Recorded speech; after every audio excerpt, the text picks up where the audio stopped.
This is weird.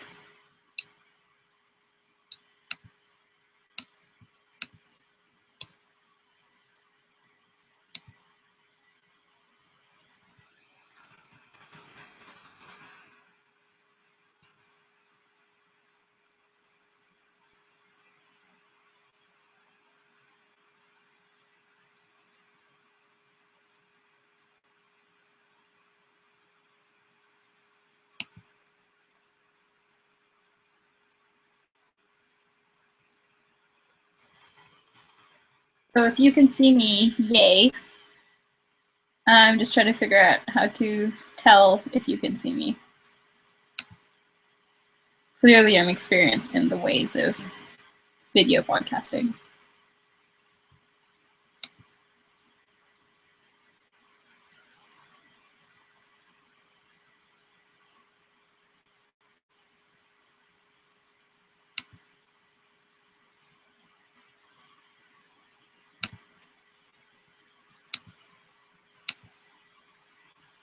Woohoo! Okay, so it says people are watching, yay. If you guys want to just post a comment in the chat so I know you can hear me, or if there are any problems, let me know. Otherwise, I can start talking about scholarship experiences and stuff like that. Yay, Ruth is also online. Hey, Ruth. Hi. Can you hear me okay? Oh, okay, wait. Let me grab headphones because I put you on silent. Oh, I'll be right back. Hi, Dana. Cool. So can we tell how many people are watching?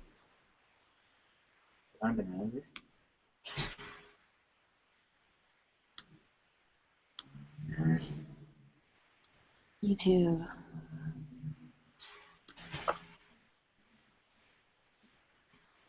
Cool. Okay. Whew. Hey, Janelle. Cool. Awesome. So Alicia is going to join us a little later. Ooh.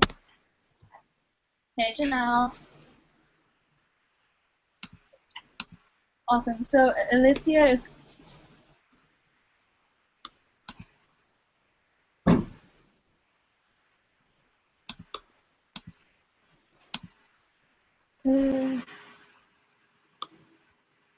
Okay, I'm just going to start sharing my screen.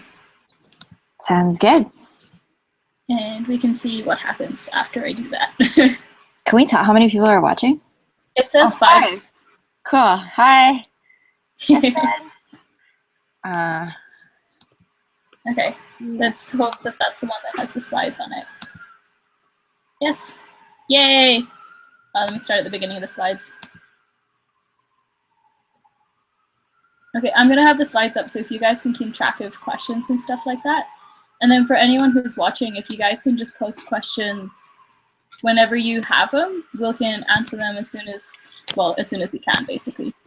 How do I view? I do this all the time, and I can't remember. There we go. View, present. Ha, I'm smart. Okay, so welcome. Should we just start, or should we give people a couple more minutes? Let's give them a couple more minutes. Maybe till like Sure 6:10.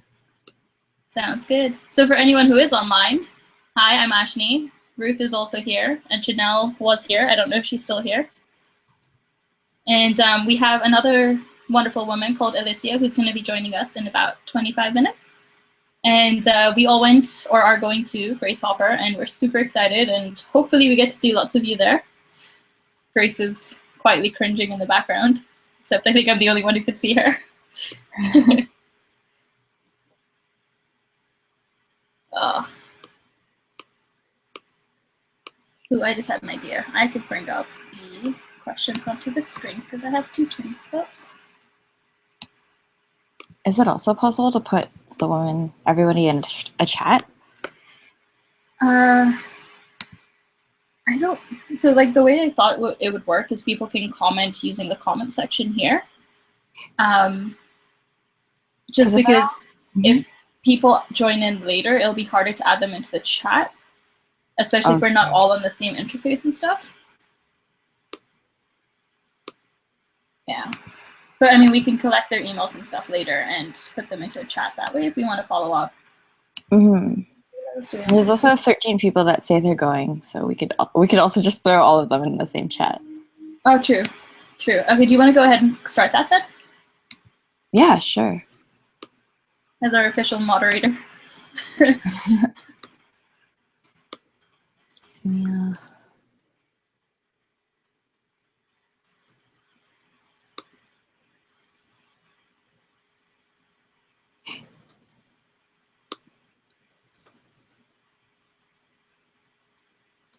Armin. Oh, I think I'm presenting you. Oh. There we go. Cool.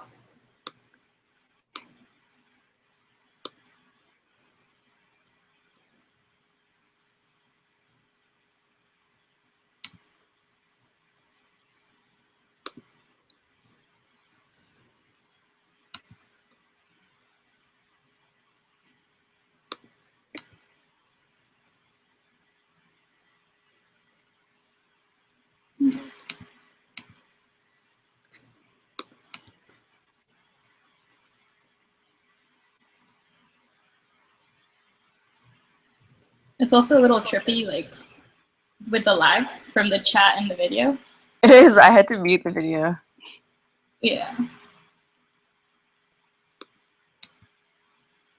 Oh no, Janelle's computer froze.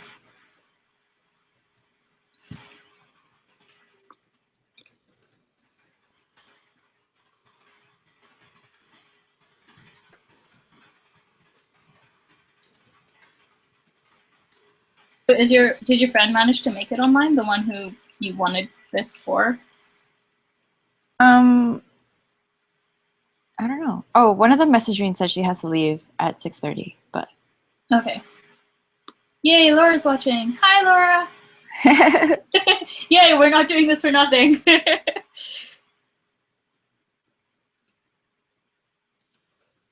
Okay, I think we're just gonna wait till about 6:10, since we're clearly figuring out all these technical bugs right now. Mm-hmm. Hey, Celine, and then we can get started.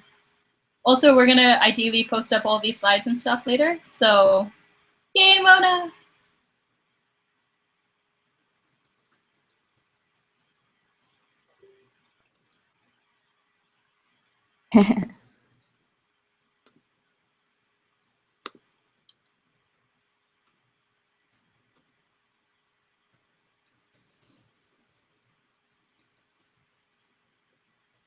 So have any of you guys been to Grace Hopper before, or would this be your first time? And are any of you in computer science or swapping into computer science?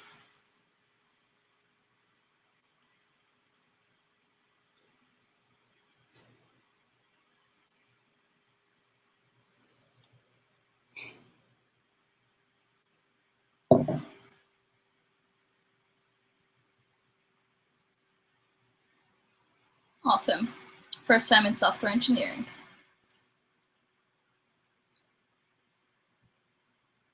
Wait, first time going to Grasshopper and you're in software engineering. I can read.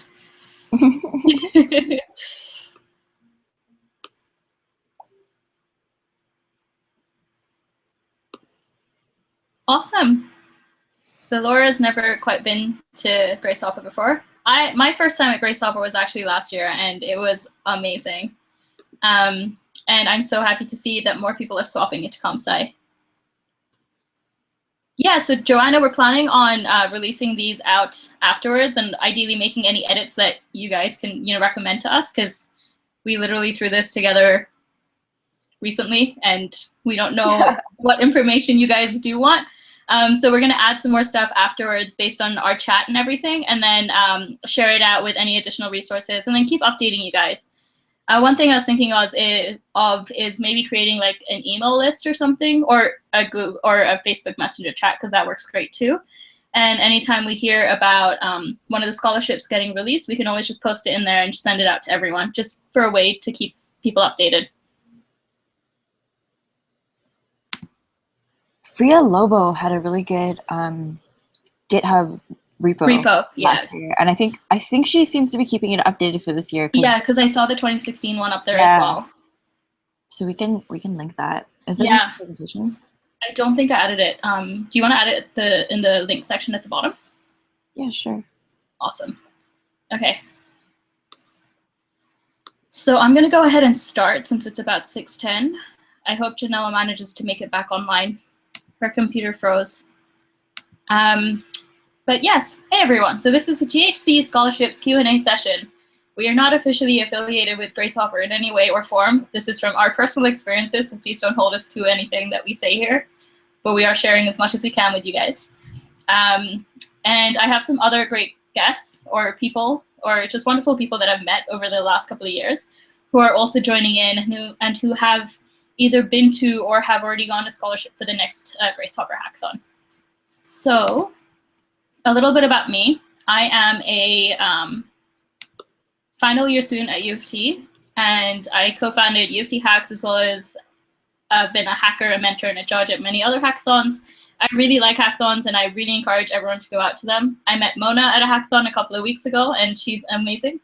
I was the former president of our computer science student union at U of T as well, and I was also the first female computer science student union president in over 10 years, so I'm super proud of that.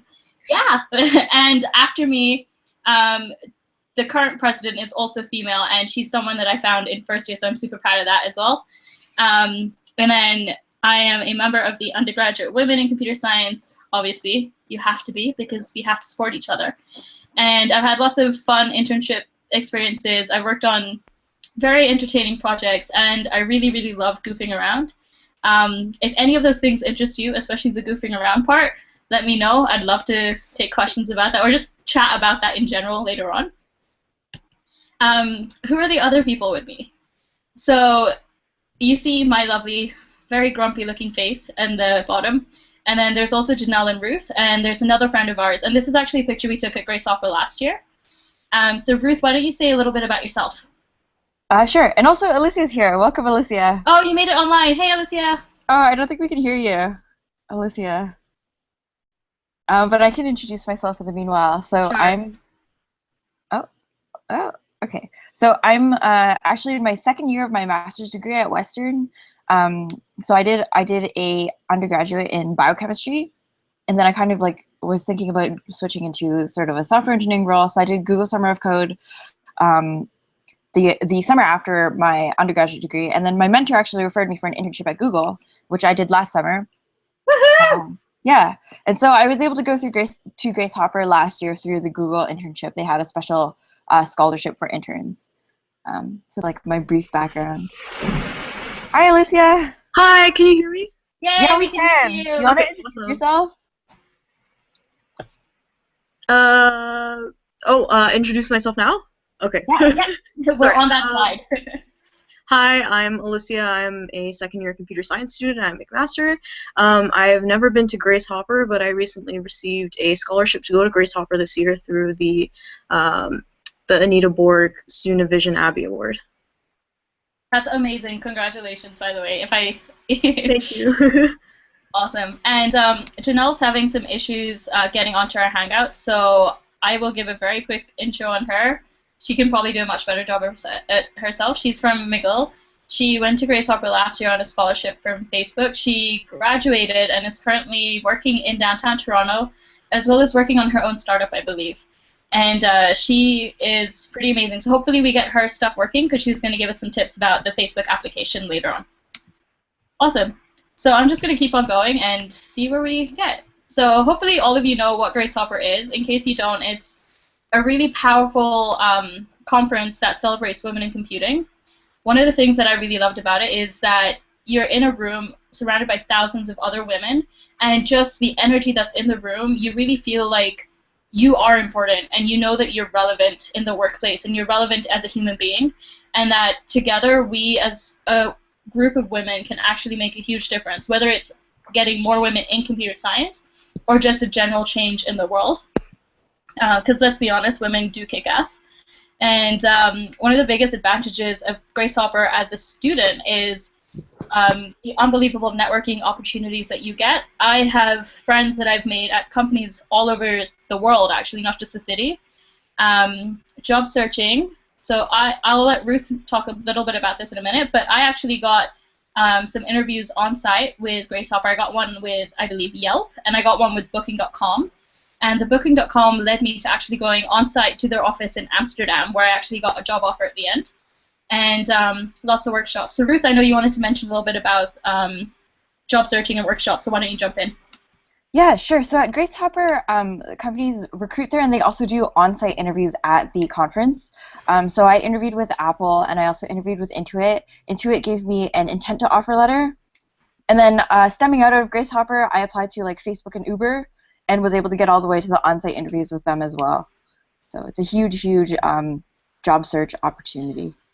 And with the job searching, you have interviews on site, which is where a lot of these start.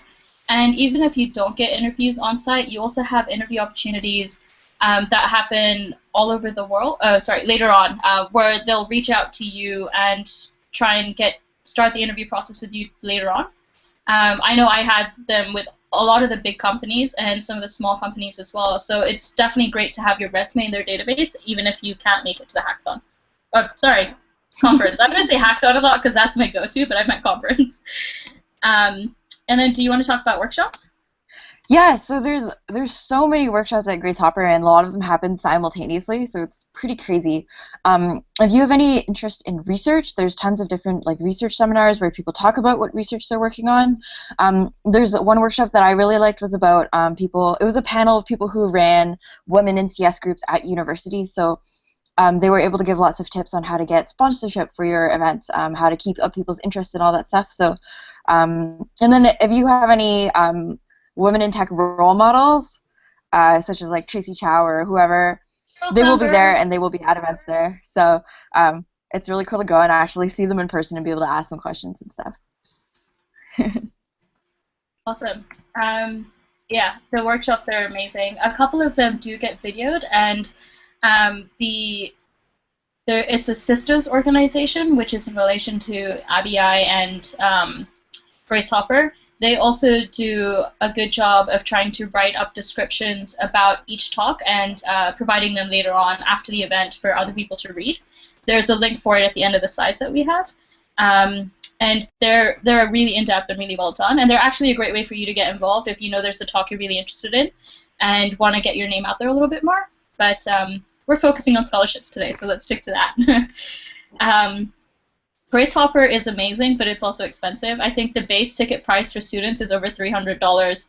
And then if you're not from Houston, Texas, you have to pay for your flights as well as your hotel stay or Airbnb stay for the 3 or 4 days that you're going to be there. And it can easily come up to about $1,000, especially if you're in Canada like a lot of us are. So scholarships. There's lots of different ways that you can try and get funding to help out with the costs.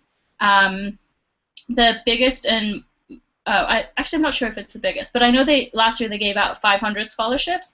Is the official one by ABI, and so ABI, Anita Borg Institute, and they're the ones who plan the Grace Hopper conference.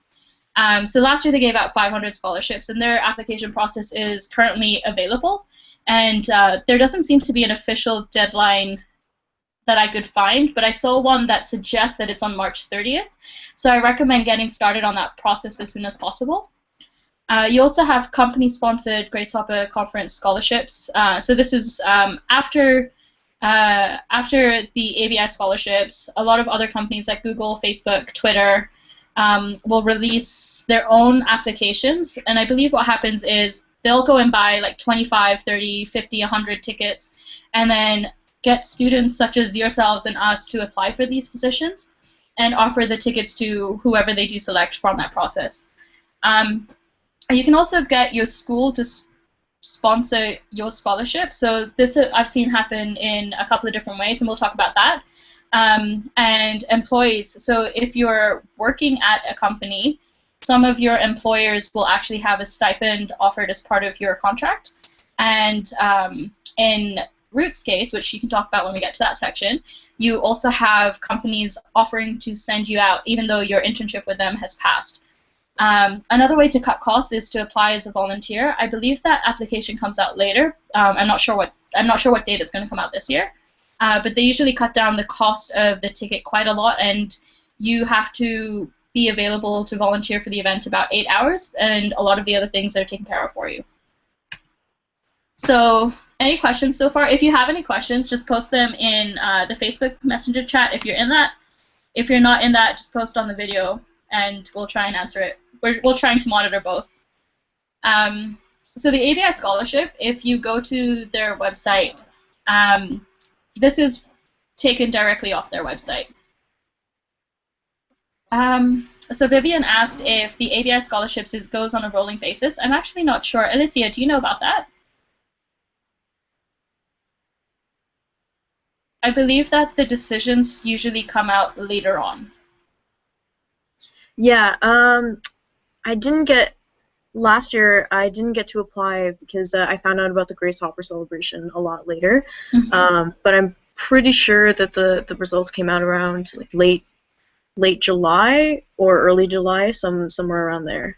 Yeah, and I believe that it's usually in bulk, and if for whatever reason you decline, they will give out a second round afterwards. And I believe most of the scholarships do it that way, because they have a certain quota, and for whatever reason someone might not be able to make it, or if you apply for multiple scholarships and you get, if you're good enough to get all of them, which people are, you'll accept one, and then the spots from the other ones will be released for other people to accept. I hope that answers your question, Vivian. So the ABI Scholarship is something that I did apply for. Unfortunately, I didn't get it last year. So you have an application process that you need to go through. From what I remember, there's a couple of short answer questions and a personal essay. This year, the topic on the personal essay is why you want to attend Grace Hopper Conference and how you plan to share your experience at GHC with others if you're selected as a scholar. So we'll talk about like some tips on the personal essay in a little bit. There's also your CV and your resume, and then I'm assuming most of us here are students. So for a student, we also need a letter of recommendation from a prof as well as your unofficial transcript. So we're just going to sort of break down the ABI Scholarship, and a lot of what we say here applies to the other scholarship applications by other companies as well. Ruth and Alicia and Janelle, if you ever do get back on, if you feel like jumping in, just jump in. I like to talk, so Will do. Cut me out. So for your personal essay, this is your selling point. This is your chance to really just tell them why you're passionate about GHC, about tech, about being a woman in tech, and why you should get the spot over the thousands or millions of other people who want that, or who want the spot. Celine, I think marks matter more for the ABI Scholarship, mostly because, and this is just from my personal experience talking to different people who've gotten the different scholarships. It seems like the ABI is more focused on the research side of things, and in research your marks generally do matter more. My marks are not the best, and I was able to get a Google Scholarship. So I think on the company side, it's more flexible. Hey guys, I don't know, can you guys hear me? Yeah. Yeah, okay. So hi guys, sorry, I'm Janelle. So I got the Facebook scholarship, and yeah, it really didn't actually matter about marks. I don't even remember if they even asked for proof of like your transcript. That one was very much on like woman empowerment. What are you doing in your community, and like why do you want to attend Grace Hopper? I don't think they even cared about grades. Yeah. Okay. So when it comes to actually writing your essay, you want to try and find some other women who are doing their essays and applying for scholarships. And hey, we have 10 or 15 people right now, right here. And you want to try create sort of a reviewing ring where anytime someone applies for a scholarship, or if you're planning to apply for a scholarship, you can ask them for feedback on your essays. You have no idea how important, how useful this is. I also really recommend asking people who aren't necessarily in the tech field. I asked my sister, who is the furthest away from technology that anyone could ask for. She and computers have a horrible, horrible war against each other. I've also asked one of my friends who's not in the tech field, but he's a friend from school. And the sort of feedback that they give me is very subjective because they don't understand or it's not that they don't understand the tech field, it's just that they're not emotionally attached to what we write about, and they're looking at it more from like a grammatical perspective, for lack of a better word.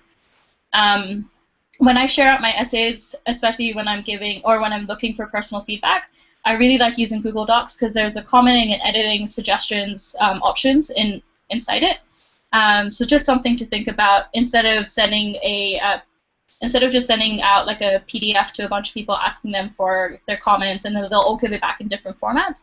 I find using Google Docs is a really great way, and then other people can also comment on each other's comments, and you may start commenting more, but it's usually pretty useful.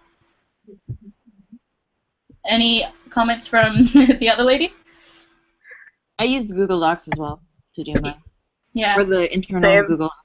Yeah. Comments are very useful. Yeah, I'm trying to remember. I feel like I might actually have asked Ruth to look at one of my applications last year. It was either for this or it was for something else that I applied for as well. So it's really like tap into the community around you and help each other out, because it's sure, it's competitive to get one of these scholarships, but I guarantee your odds are going to be so much better if you do help each other out. And that's what the spirit of this conference is really about. So Well said. Yay. So when you're trying to answer what their questions are, make sure you stick to the topic that they've asked for. I have no idea why they and V has split on this slide, but it has, and it's bugging me. My first point there is it's tough to stay on point, and clearly I do that very well.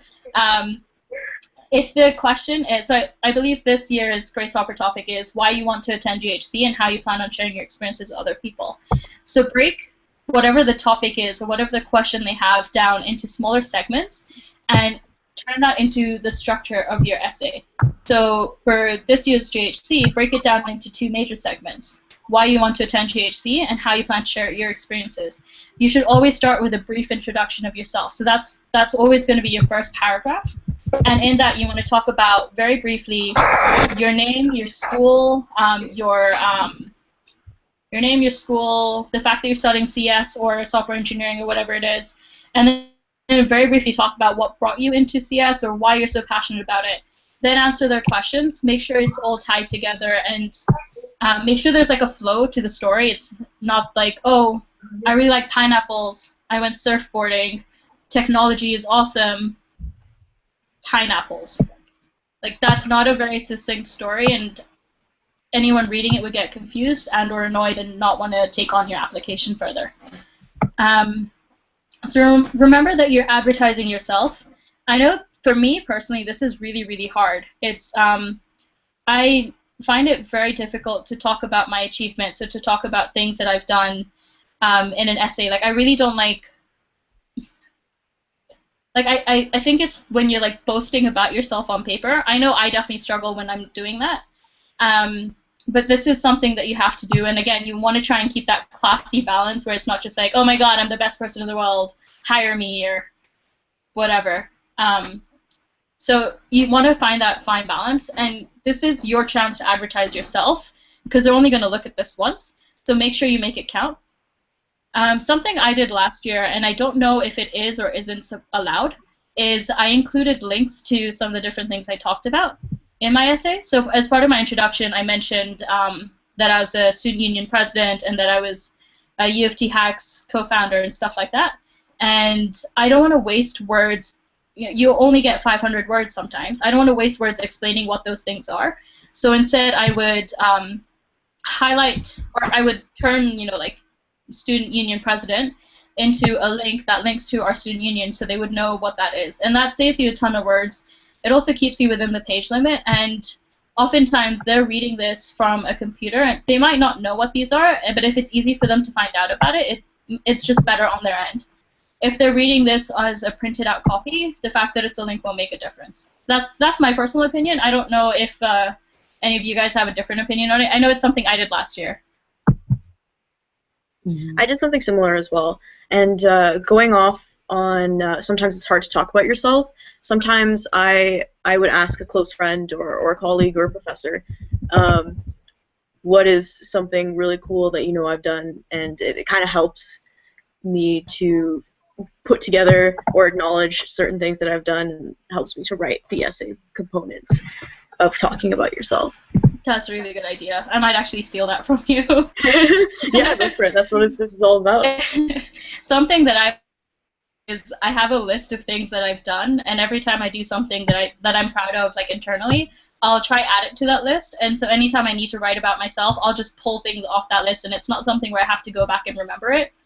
But yeah, it's still tough. Like I just really hate talking about myself when it comes to like trying to show off and stuff. So good times.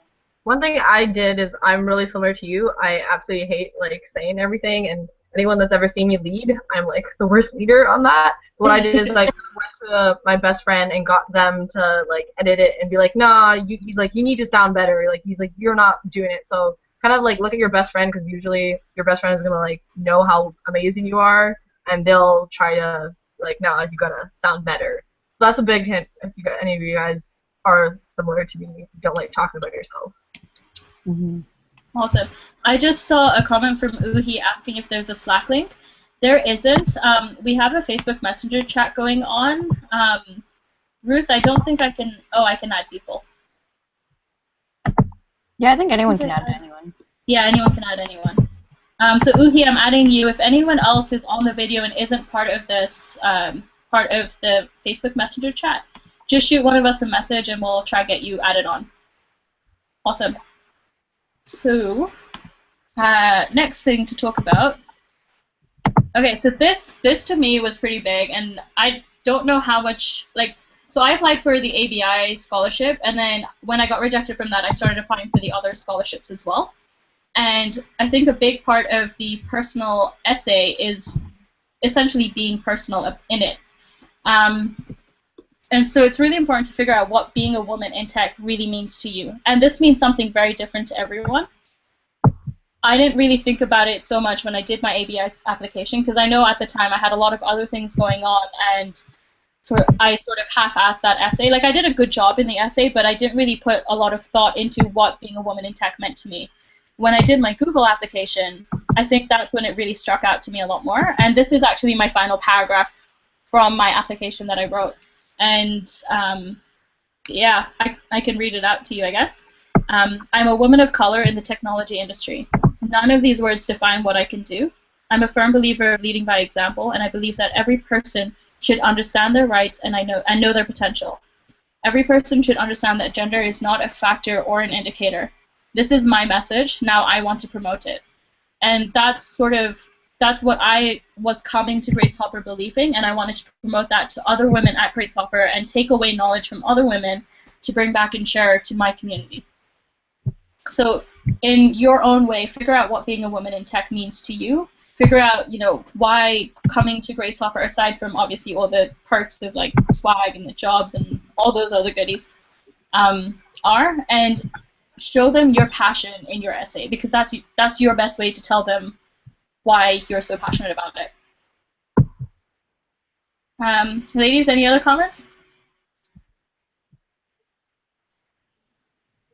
It's beautiful. It sounds good. I would say the one thing is, depending on how polarized your opinions are, you do have to remember that you are appealing to whoever is reading it, and most likely these people are going to be very proactive, like they care about, increasing women in tech.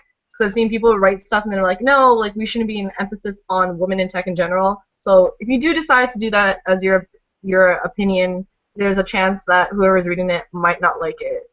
That's true. Just because I know of what happened, some articles that came out this weekend, I've seen a lot of people arguing exactly the women in tech point right now. Yeah, sorry, I think what I meant was, because the specific question that I was answering on Google's question is, what does being a woman in tech mean to you?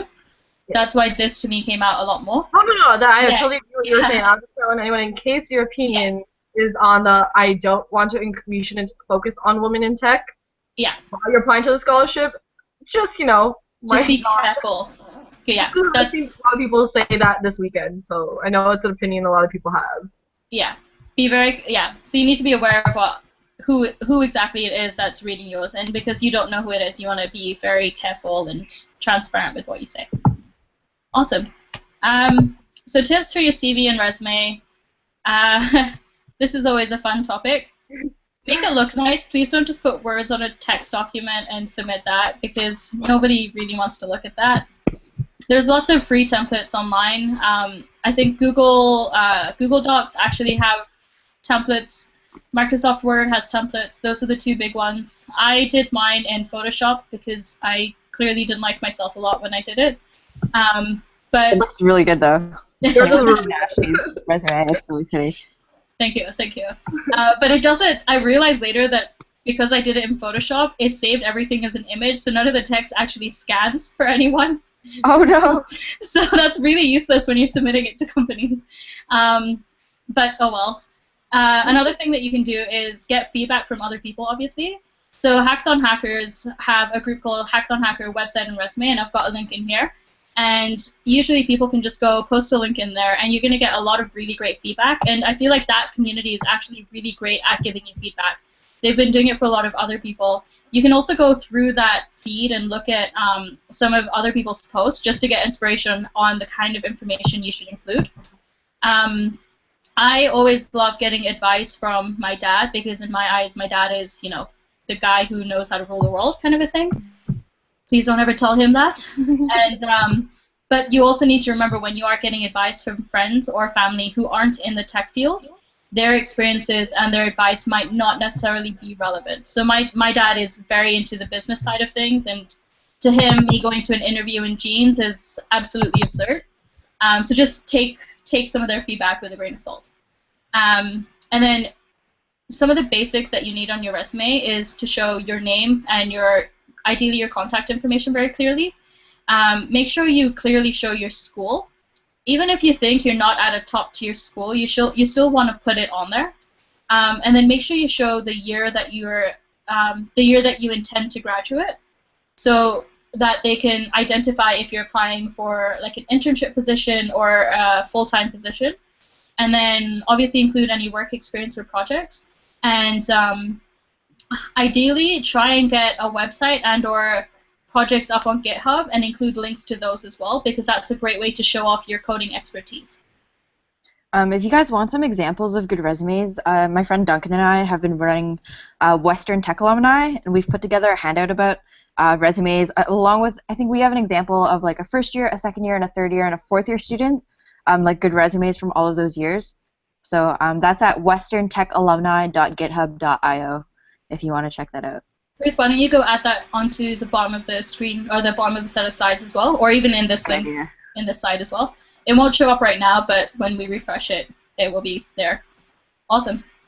Also, if any of you are interested and are at Western, I think Ruth's hosting some really amazing Women in Tech events. I don't know if it's an alumni-only thing, but we've got a really cool speaker panel coming up. So we've got like some really experienced industry women from industry, and it's a women-only event, and they're coming in, and you can ask them whatever questions you want, and it's like it's a good opportunity to have like real talk to kind of get a really good sense of what working in the industry is like as a woman in tech. And we've got 5 women coming. One's like the CEO of her own company, and like between the 5 of them, they have like 80 years of experience. So it'll be a good time. And dinner is also served, so I highly encourage you guys to come. You had me at dinner. Yeah, definitely go out for tech events and things like this. Like even if it's not necessarily affiliated with your school, if you're eligible to go for it, because you have no idea how many amazing people you can meet at these events. Okay, so tips for your recommendation letter. For the cover letter, your resume, I would say, especially this is to the Canadians. Right now, I find the trend in Canada is still very much acceptable that you kind of have like a 2-page resume, and there's not a lot of emphasis on design. But if you're applying to a lot of these jobs, especially when you go to the Grace Hopper conference, everyone's sitting there with like these amazing looking resumes. So if you're definitely applying to the States, especially through Grace Hopper, I highly recommend trying to get a 1-page resume. I actually second that. Even if you are applying for Canadian jobs, definitely get it down to 1 page. We're students, we don't need to have a 2-page resume. Even if you are a Waterloo student who's had 5 internships, you should still fit it on 1 page. And I say this because I've heard it from a lot of people that I've met, like recruiters that I've met even at Waterloo. Yeah. Okay, so tips for your recommendation letter. So ABI really requires at least 1 recommendation letter, I believe. Last year, I feel like I managed to get 4 or 5. There is a maximum number of applications, which I found out in a weird way. Make sure you ask your faculty members to write your recommendation letter in advance. Don't just sort of say, hey, this application's due tomorrow. Can you sort of like write me a letter, please? Go to them and say, hi, I've been in this class with you. I really enjoyed working with you. I have this conference that I'm hoping to apply for, and they need a letter of recommendation. Would you mind writing it for me? The deadline is for next week or next month. And definitely follow up with them with a thank you letter after they've sent one in. And if you sent them a request and they got it and a week later they still haven't submitted it, just send them a reminder, or if you see them in the hallways, just give them a verbal reminder as well. And ideally, you want to ask people who have taught you, or people that you've had face-to-face time, like you've actually had conversations with them, because they're more likely to write a positive recommendation letter rather than sort of a more generic recommendation letter. Mm-hmm. And it's sometimes helpful, especially if they don't know what Grace Hopper is, to give them like a little bit of a summary of what the reference letter is for and what kind of things they should emphasize in it. Yeah. So I recommend doing that. So Celine just asked, how long should the recommendation letter be, and are there guidelines for the recommendation letter? I honestly don't remember, and if there are guidelines for it, it'll tell you that as you start applying for the ABI through their portal. From what I remember in the portal, you submit their email address, and it'll send them an email and ask them to fill out a recommendation letter for you. I think usually professors, just because they are busy and they have their own things to do, will usually stick it to about a page and a half max. And I think that should probably be okay. Yeah, and you can tell if they've uploaded it or not yet. So if it's like getting close to the deadline and you haven't heard anything, definitely do follow up. Yeah, and there's no harm in asking more than one prof to write you a recommendation letter as well. Like I believe that last year I had 4 or 5, and that was totally okay. Cool. So one of the questions that we got on the Facebook group, and I know a lot of people, especially if they're in their first or second year, ask this question a lot too, is what if I don't have enough technical experience when I'm applying for these different applications? Especially when an application is looking for your resume or is looking for your transcript. I think the biggest thing here is to really just show your passion and show this through your personal essay.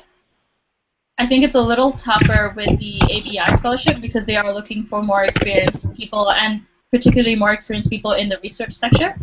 But when it comes to the other applications, like the Facebook, Google, Twitter, and whoever else does give them out, I don't remember submitting my transcript, and if I do, I'm pretty sure they don't look at it. They really look at why you want to be in the tech field and what drives you.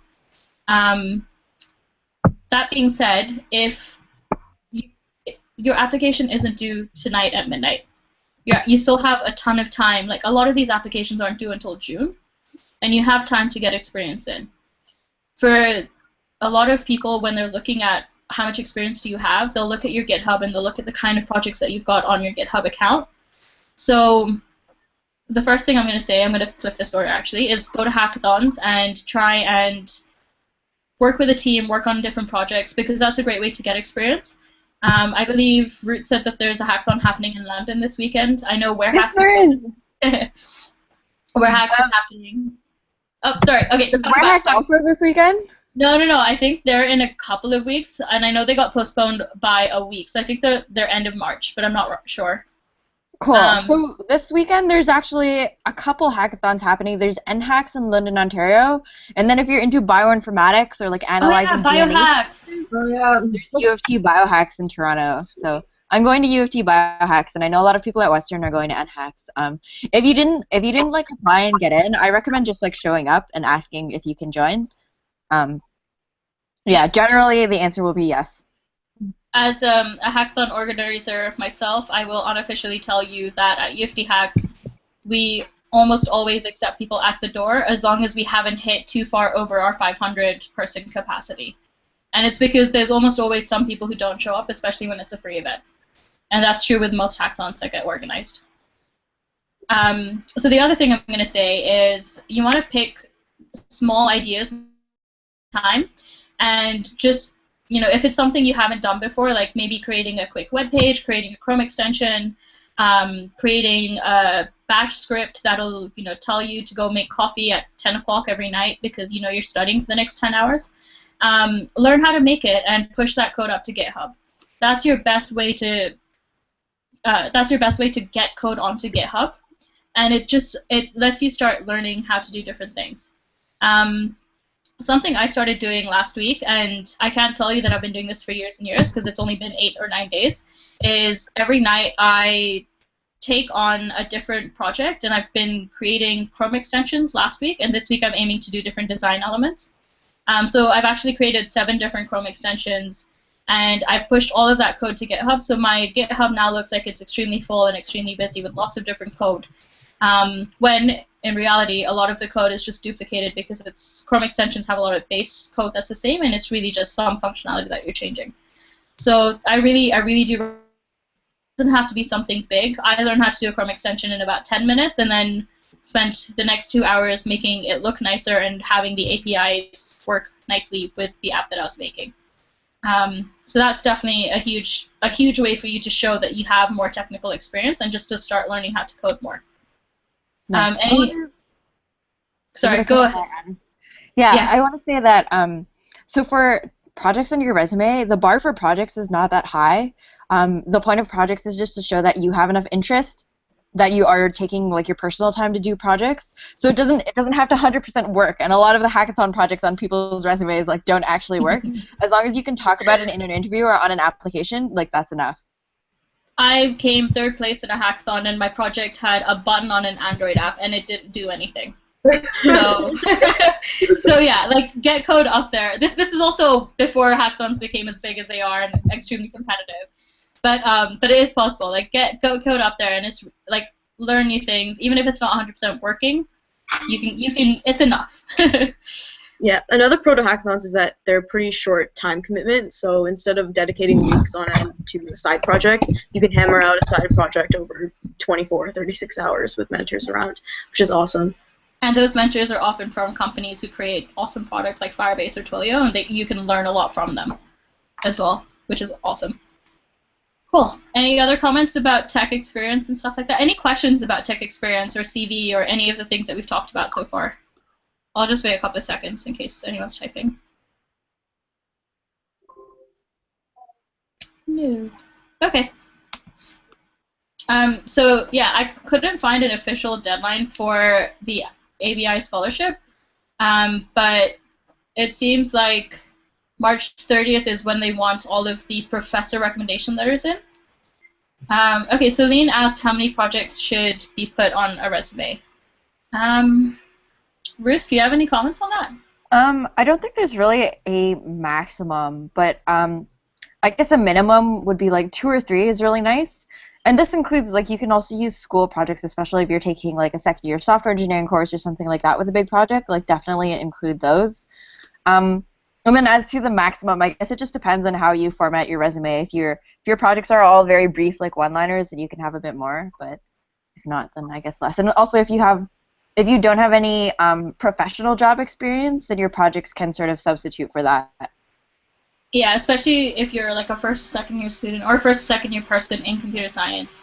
Definitely use projects as a way to replace experience. And like if you have experience and it's working at, you know, McDonald's, there's nothing wrong with that, but that doesn't tell the tech company why you should work there. It's much better for you to have technical projects on there instead. So use it as a way to like fill gaps. And just describe the project, and also don't pick every single project you've ever worked on. Pick the ones that required you to learn the most or made you tackle the biggest challenges. Camille asked if it's okay for your CV to be more than 1 page, and Ruth is replying that the CV should be 1 page only for undergraduate students. Yeah, I would say the exception is that if you're a mature student and you've already worked in industry for like 5 or 10 years, then maybe it's better to have a longer resume. But for an undergraduate student, 1 page is definitely enough. And the average time a recruiter spends looking at a resume is 1 second. So if you have a second page, there's a chance that they won't even get there. Yeah. Another big, Joanne, I'm going to get to your question. Another big thing with resumes is make sure you really highlight any keywords. So technologies that you've used, languages that you've used, and different like agile process and stuff like that. Make sure you throw as many of those words onto your resume as you can, because a lot of the time people or companies will put your resume through some sort of parser and just look for keywords. And if your resume hits enough keywords, then they'll take a look at it. So Joanna asked me to clarify what I meant about the deadline for prof recommendations. So I was explaining that I didn't see a official deadline for the ABI scholarship yet. I tried looking on a couple of different pages on their website and didn't see any specific date listed, but I was reading up on some of the tips on, just so I can help you guys out with more tips, on the recommendation letter process, and in there it said that the deadline to get recommendation letters is March 30th. So I'm assuming that that's around when your actual application deadline is, because I believe last year the deadline was on the same date for both. I don't think any of the company sponsorships, like from Google or Twitter or Facebook, have been released yet, but keep an eye out on the Lady Storm Hackathon group. Keep an eye out, like I'm happy to share them out whenever I find out about them. And as soon as they're out, take a look at the kind of questions that they have and start working on your application. I don't recommend applying at the end. I recommend applying as soon as you can, just because it's the deadline, and you don't know what their judging criteria is. They may put more emphasis on people who do apply earlier, especially because it's extremely competitive. Any comments on the timeline before we talk about, like, there's a lot more other like company-specific stuff that we can talk about, or that we will be talking about just now. The one thing I was thinking, if I remember correctly, because I didn't get ABI, so I don't really remember, but I think there was a little bit of an earlier deadline just to send the link to the professors. So you had to say not like on March 30th, if like that was when your scholarship was due, saying that you had to at least send the link to them like 2-3 days ahead of time. So I think there was 2 deadlines, but I honestly don't remember now. Yeah. So so make sure, like, whatever the deadline is in your calendar, put the deadline a week earlier, just to be safe. That way, like, if you're like, oh, I'll just deal with it later, and you end up dealing with it 2 days later, you still have a couple of day buffer time. That's that's the advice that I've been trying to do with all of my assignments. It seems to be working. Awesome. So company-sponsored scholarships. This is if you don't get the ABI scholarships and you end up getting scholarships from someone else. Last year, the big ones were from Google, Facebook, Twitter, Taser, and I'll be honest, I'm not quite sure what they do, and then Salesforce.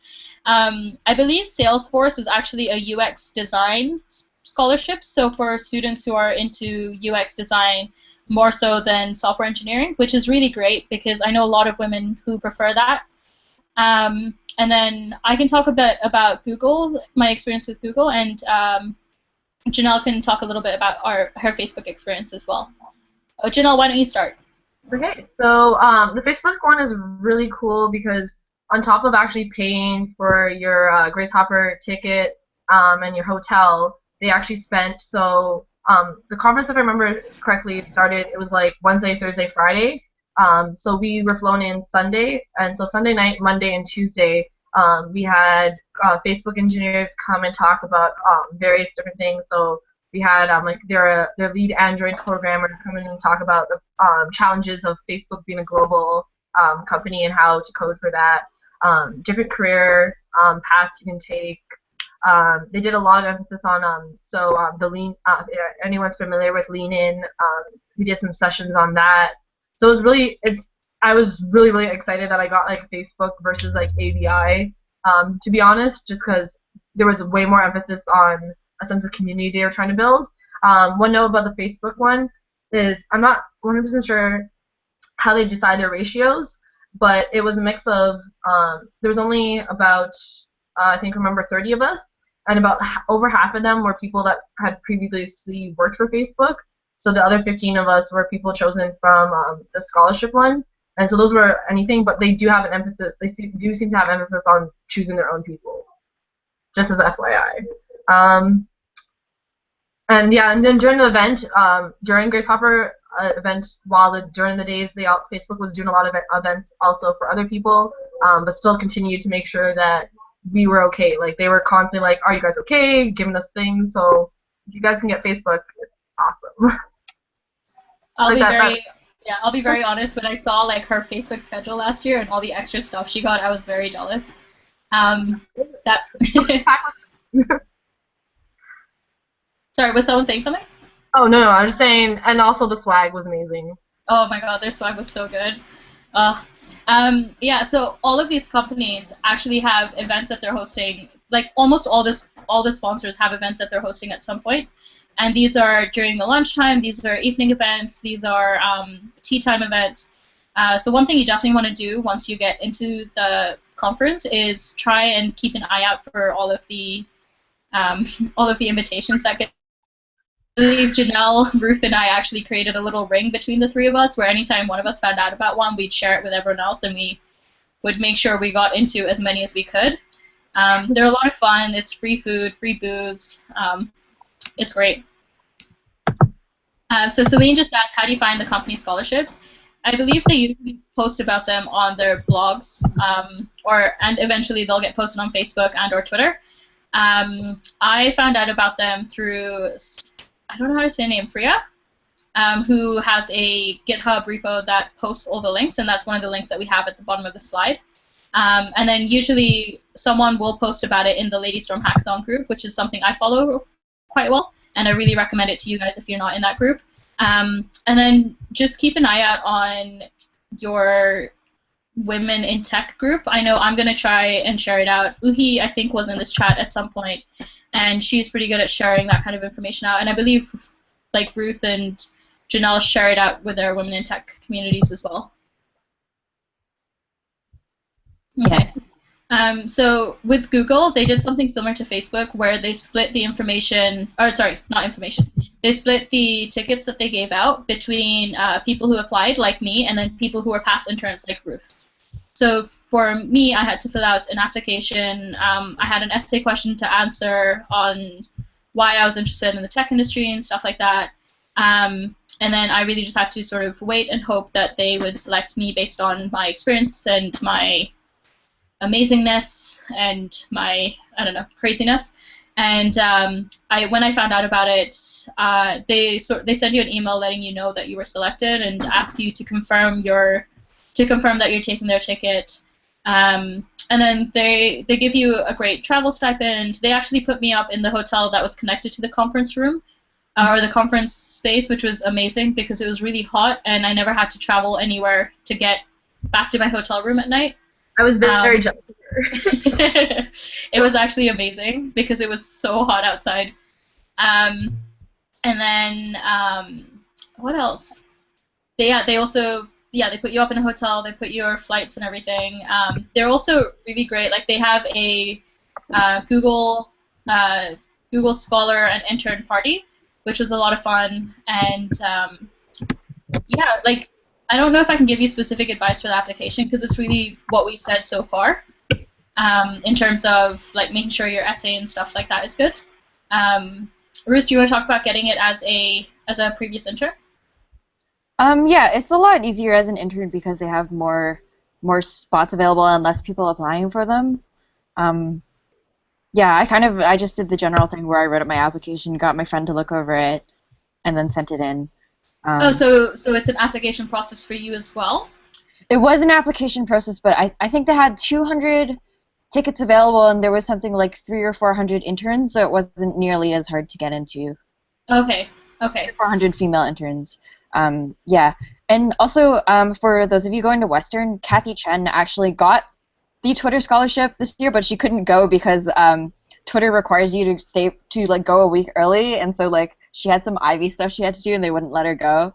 But if you are applying for the Twitter scholarship specifically, feel free to ask Kathy Chen for tips. Awesome. I think Ruth, maybe we can put all of our contact info into somewhere, just so people can maybe get in touch with us. And if you can ask Kathy if she'd be okay with that as well. Yeah. For sure. And then Uhi just commented in here about resumes. So she said before the conferences. before the conference, attendees submit their resume and companies contact you before the conference to schedule interviews. So yes, this is a huge, huge thing. Make sure you submit your resume and make sure you're able to, like, you can scan your scan the content of your resume. That was a little confusing. Make sure you submit your resume well before the conference, as soon as the ticket process or ticket purchasing process is out. Even if you're not someone who's attending Grace Hopper, you can still submit your resume to this. And lots and lots of companies do get in touch with you. Yeah, Intuit actually, they gave me a phone screen before Grace Hopper, and then they interviewed me at Grace Hopper, and then they gave me the intent to offer letter also at Grace Hopper on like the last day. So jeez, yeah, that was fast. I know with me, I had my first round interview with Yelp before I went to Grace Hopper, and then I talked to some of the Yelp employees on site saying, yeah, no, I just went through the first round, and they're like, oh, and then they talked to their, the person I was interviewing, or my recruiter, and they did the final round with me at Grace Hopper. Yeah, so Uhi's right, submit it as early as you can. I submitted mine really late, and it's because I wanted to make mine look as pretty as possible. That was a really dumb strategy. Submit yours 2 months in advance, and if you want to, you can update it later on. And it's because different companies have access to it really, really early, and some of the big companies, especially if they sponsor more money usually, have a lot more access to them. Yeah, you'll get interview requests, and you'll also get, what's the other one? Party requests. And the party requests are also great. And I know for like months afterwards, I was getting like emails from recruiters from Grace Hopper being like, hey, like you visited our booth, we've got jobs. I got an email 2 weeks ago from a company saying that I was not a good fit for them because like through the Grace Hopper, like they scanned my resume from the whole Grace Hopper process and everything, and then this is like the rejection to me since Grace Hopper. But in that time, I actually interviewed with them in person and got a job offer with them anyway. So, but yeah, you're gonna get so many emails. Like they're constantly coming out, and they're just great. And you'll get to meet people in person there too. Yeah, I think we can definitely do like another chat one day on like how to prepare for the hackathon. I'm saying hackathon again. How to prepare for the conference. But let's get you to the conference first, I think.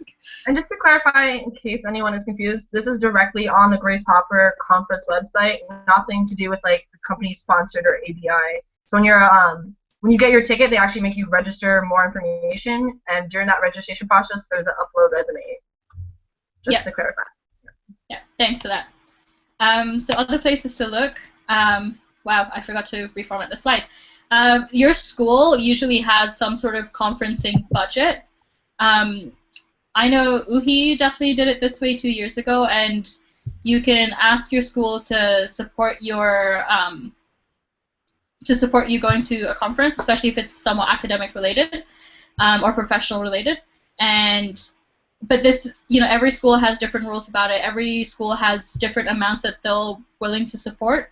So talk to the people in charge at your school early, or as early as possible. They may or may not help you out, and best cases they will. They also usually require you to after the event before they'll give you any of the money.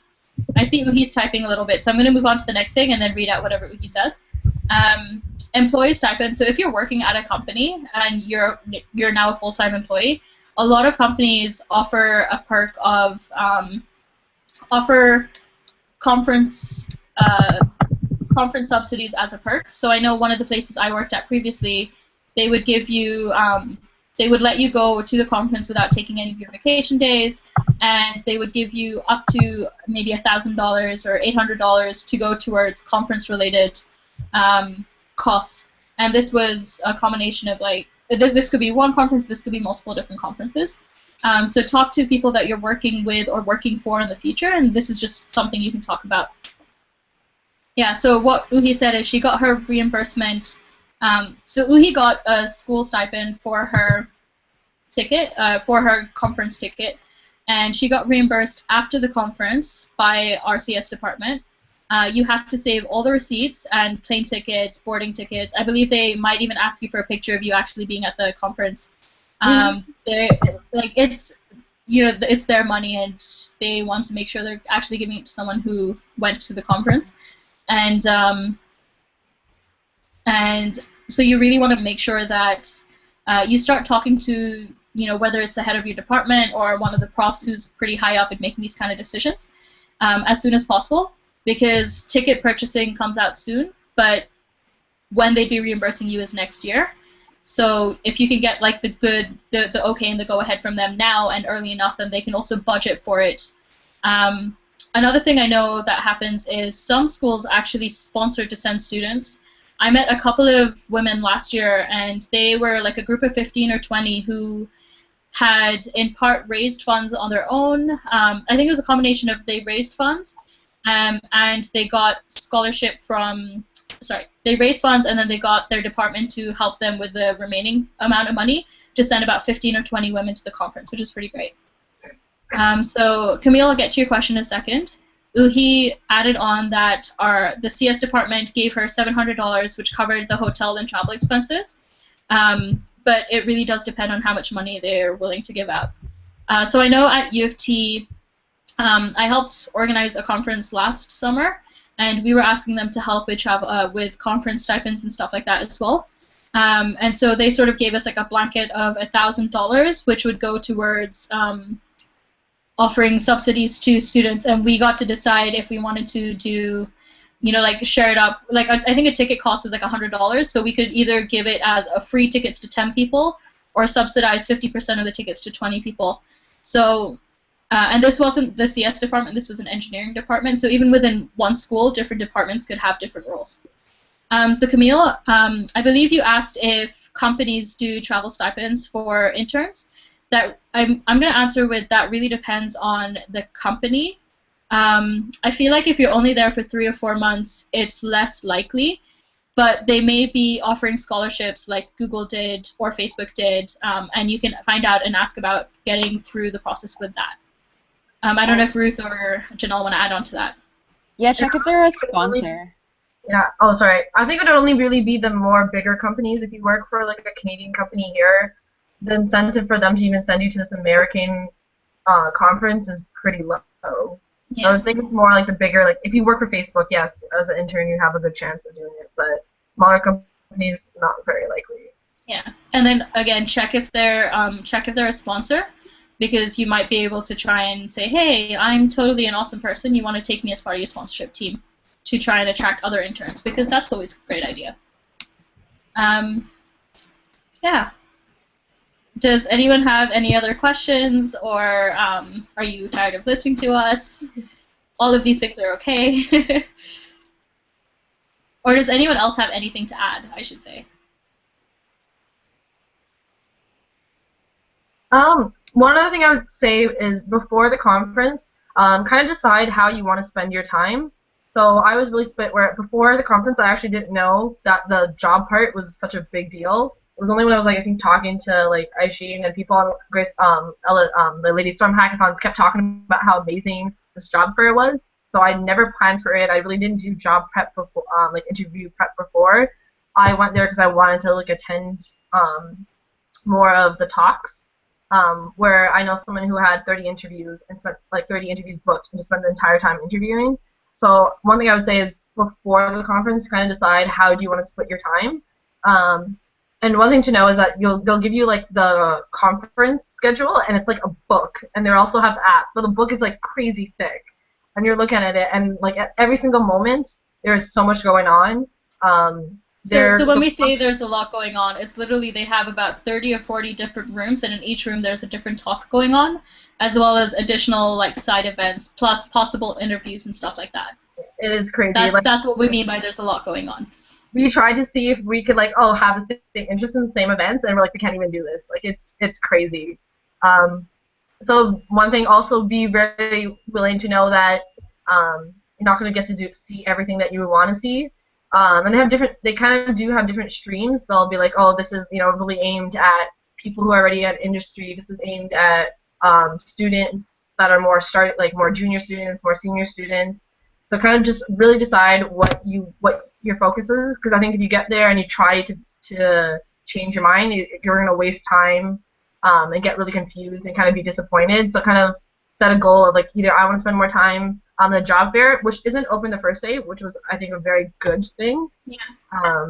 Or whether you want to spend more time going to talks. And there's also a lot of more, not only talks, but there's a lot of like one-on-one sessions. So they did this. Do you guys remember the one in the big room where they had like the tables? Yeah. And yeah, so you can they'll have like different people, and they'll have like little mini talk sessions where they can kind of help you a little bit more one-on-one. And some of the lines for those were actually pretty crazy because some people were very aimed at certain talks. But definitely take a look and before the conference and 100% decide some of the stuff that you 100% want to go to. And even as part of that, keep in mind that if you do go into the job fair, there's, you know, hundreds of companies there. I think I spent almost 2 days straight in the job fair, which I hadn't planned on, and I still hadn't talked to every single company there. You're not the only person trying to talk to a specific company in the job fair. So it's very easy for you to lose track of time because you're waiting in line, you're waiting for your turn, and then when you are talking to them, you want to make sure that conversation is meaningful. So when you want to go for a specific talk at a certain time, but are in the job fair, make sure you set an alarm or something like that to give you enough time to get from the job fair room to wherever your talk is. And also be aware that all these talks, like, it could take you like 10 or 15 minutes just to walk from one end of the building to another with the crowds. Oh God, those crowds are scary. There's 12,000 people, man. Yeah. She's not joking. It would take you legit 10 minutes to walk from one side to the other side. Yeah. Like, it was crazy. Yeah. Also, the job fair can be really tiring. Like, I guarantee you that the person that had 30 interviews, like the last couple interviews, I'm sure she did terribly on. Oh yeah. It's very draining.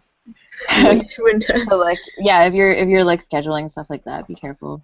Make sure you take breaks in between. Make sure you have a lot of snacks and stuff like that. Oh, okay, absolutely. When you're at the conference, carry around snack bags with you. I bought like a tub of nuts once I got into Texas, and I bought like Ziploc bags, and I just filled like the Ziploc bag with nuts and just walked around. And whenever I was in a conference and I was hungry, I would just snack on that, because sometimes finding food is not it's not easy if you're stuck in the middle of 1,000 people trying to move. Yeah. No, and the lines were ridiculous. I don't know, I think I showed you guys, but I had Snapchatted one morning when I got there, and all single mornings, the Starbucks line was so ridiculous. Yeah. I Snapchatted it, and I actually got on the Snapchat story of how ridiculous this like Starbucks line was. So definitely do not try to get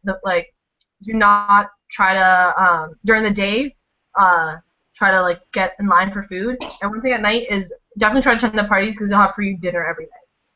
And booze. Speaking of lines, this is like a little, I don't know if this is a tip or not, but I know I definitely used it a lot. Women and washrooms and lines. Usually at tech events, this is never a problem, and it's one of the few perks of being a woman in tech. But at Grace Hopper, you have 12,000 women trying to use the bathroom in like a 5-minute break. Dear Lord. A tip that I found really useful is don't go for the main bathrooms in the hallways. Go for like the bathrooms that are in the inner section, because very few people walk by those areas. You only walk there if you're going for a talk in that area, and those bathrooms have like no wait time, and it's literally like a 10-second walk in another direction. And I can say this because you guys are using the same building that we used last year. Yeah.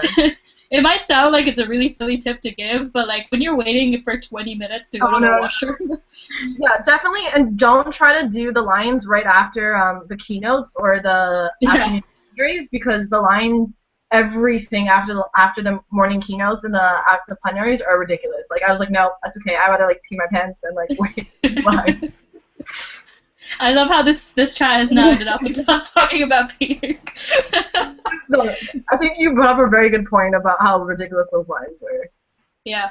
The Wi-Fi is also not reliable, nor is phone signal. So if you have any like other stuff you're doing during the conference, like online meetings or whatever, make sure that you go back to your hotel. Absolutely. Since a lot of us are Canadian, I actually traveled. I was on Wind, and with Wind, it's really cheap to get like unlimited data and stuff like that, and it transfers over to T-Mobile. So it actually works in America. It doesn't necessarily work out here. and the wind connection down there, like I had unlimited data, and I actually had internet connection the whole time that I was there, since I was using my data instead of the Wi-Fi connection. So Vivian just asked, does a professor recommendation have to be CS? I believe there are requirements, and I think it has to be someone who is in some form of engineering field. So I don't know if it has to be CS, but like software engineering would still count. And I believe that they do have to be a teaching professor who has taught you in the past couple of years. I think if you're doing research with them, that's fine as well. Yeah, yeah, like you've worked with them in some capacity, should be good. Yeah. In terms of stipends as well for funding, there are some other places that I didn't think to look for. In the past, there were even entrepreneurial clubs on campus that will sponsor you an X amount if you do like a blog post on your experience there. I know for one conference in the past, I straight up emailed the dean too, and surprisingly he replied and agreed to sponsor money for a conference. So that's really amazing. There, don't just look in the standard I guess conference budget at your school. There are other places that you can potentially get funding to get to Grace Hopper. I'm just taking a note of that so I can add it to the slides. And a lot of these scholarships are really competitive, so like it's possible that you won't get into any of them, and if you don't, like, don't be too upset. There's also a Canadian sort of version of the Grace Hopper conference called the Canadian Celebration of Women in Computing. And that one, it's like only $40. Like, you don't have to compete for the spots. They provide transportation and like housing and everything. And like all the big Canadian companies sponsor it and are hiring there. And that was in Ottawa this year in January, and they're going to do it next year too. So that's CAN-CWIC, CAN-CWIC.ca. Yeah, I think that was the same weekend as U of T Hacks. I was so bummed. Yeah. Yeah, and another nice thing, if you aren't able to go for the conference, is that some of the videos, like the plenary and the keynotes, are shared online.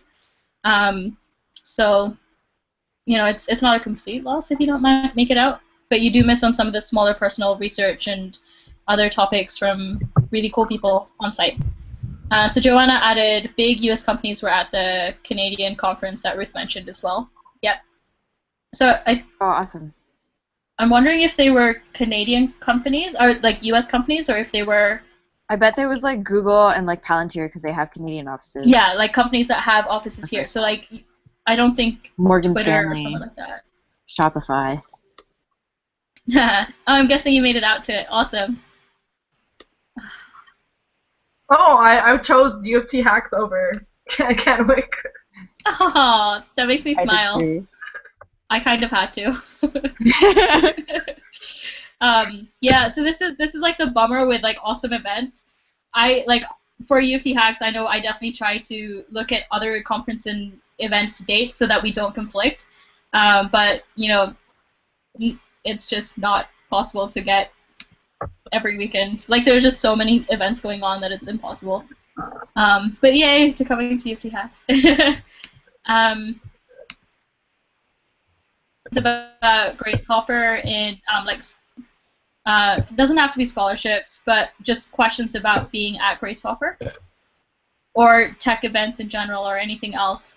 Also, if you guys did find this useful, I know Ruth and Janelle and I were talking about maybe hosting something similar ones in future weeks on other topics like tech or like hackathons and stuff like that. So if you guys are interested, let us know and we can see what to do. That awkward moment with crickets chirping. I know a lot of people are like scrambling to get a summer internship right now. Yeah. So like job application process. Mm-hmm.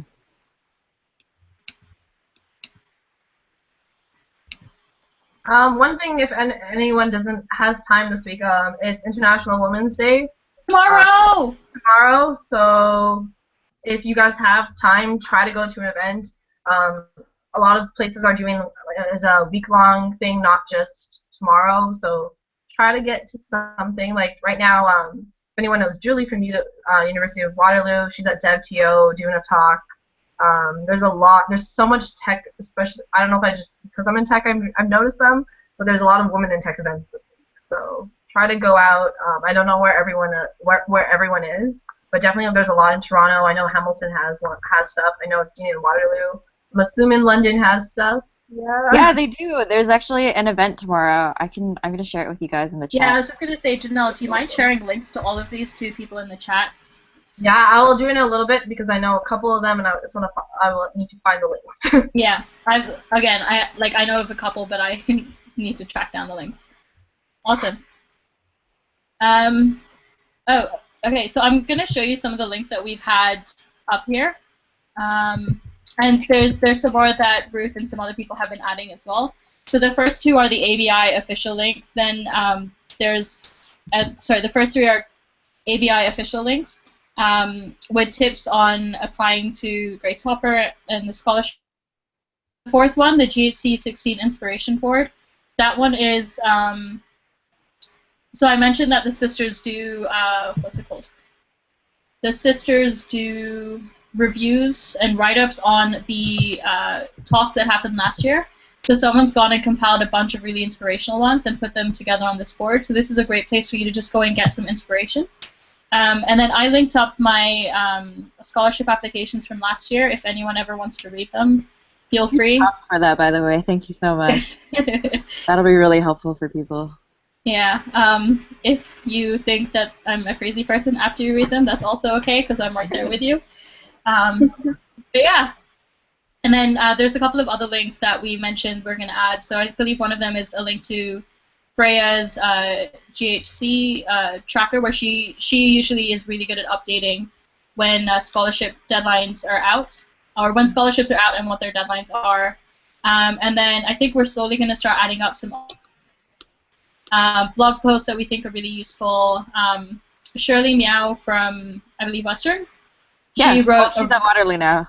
Oh, okay. She's on Medium, and she wrote a blog post about her experience last year with advice and everything. Yeah, was it from last year? I know we used it last year. I think it was from 2 years ago. Oh yeah, sorry, she went 2 years ago.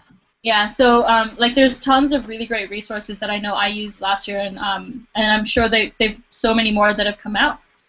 So we're definitely gonna try and share them out as much as we can.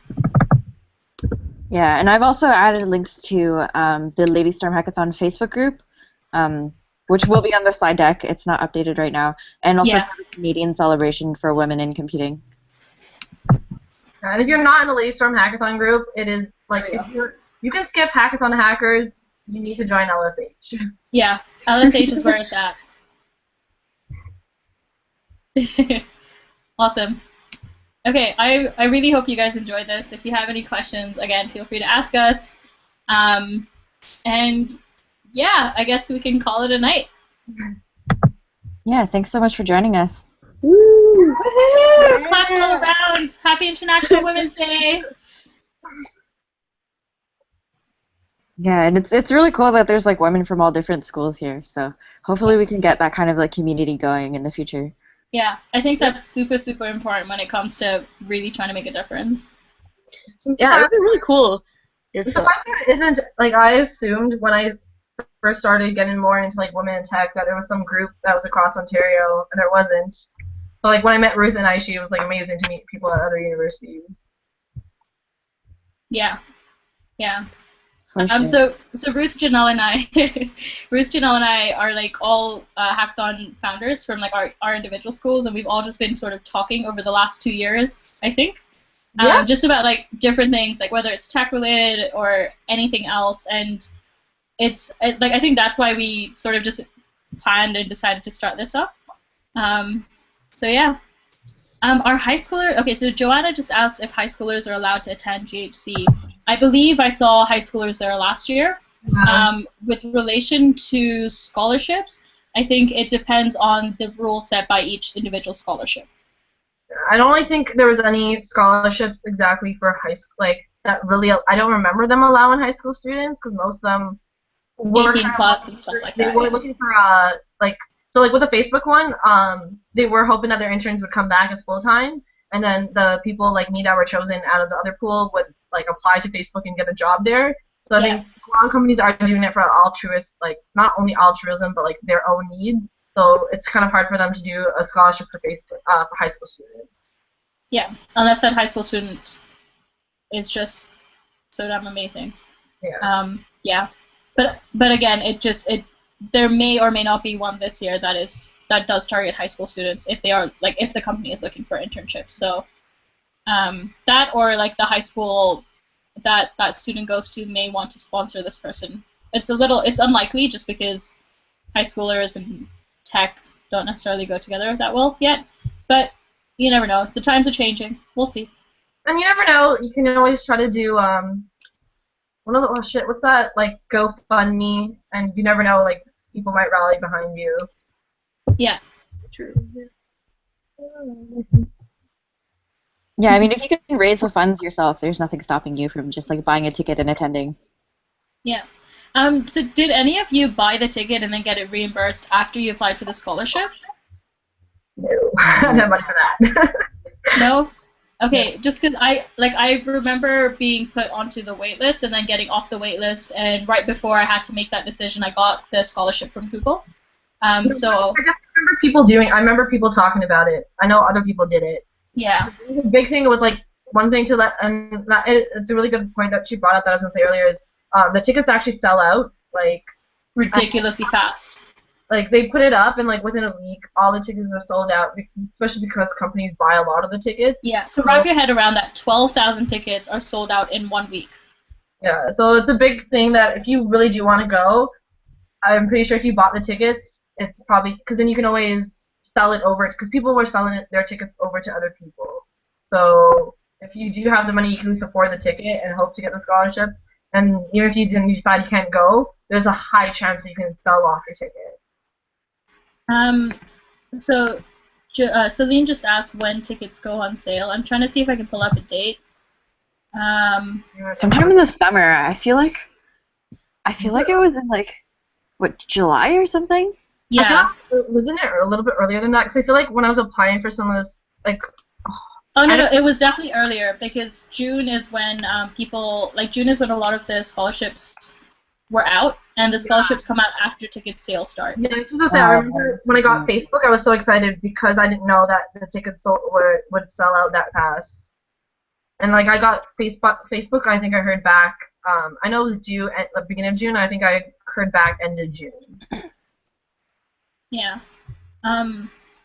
Yeah, I can't seem to find the date just through a quick Google search. So if you apply for like the official Grace Hopper scholarship, I think the Abbey one or something, and the tickets last year sold out before they were able to get back to people about who got the scholarship. Yeah. And all the people that were rejected for the scholarship had a special opportunity to buy a ticket. Yeah.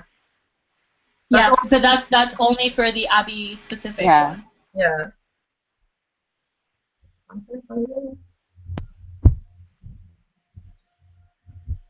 Okay. I hope everyone had a great time, and feel free to message any of us. We're all on Facebook. Yeah. I also want to say we had like 12 people online at some point. That's amazing. Or at least that's the highest I saw. 8,000 people. Awesome. Celine, what do you mean by the Abbey ones?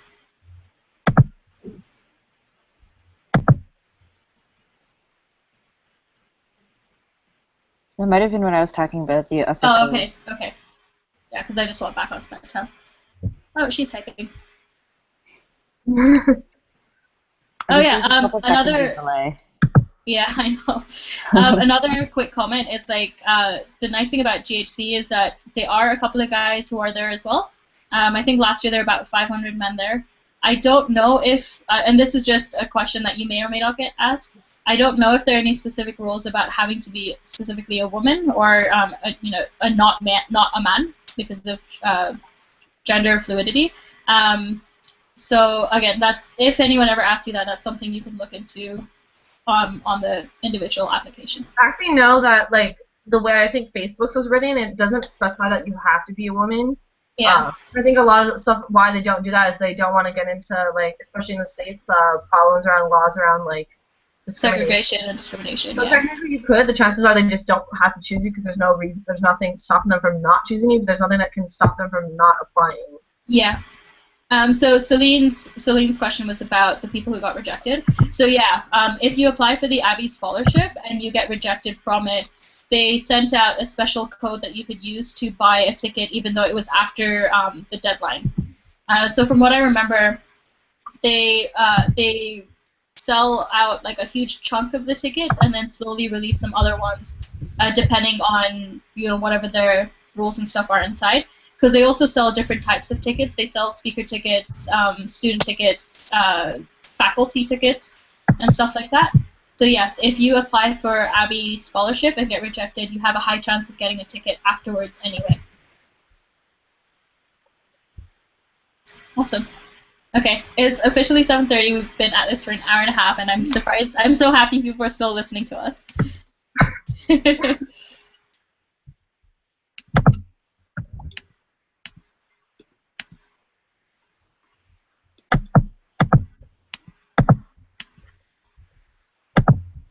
No problem. Awesome. Have a great night, guys. Bye.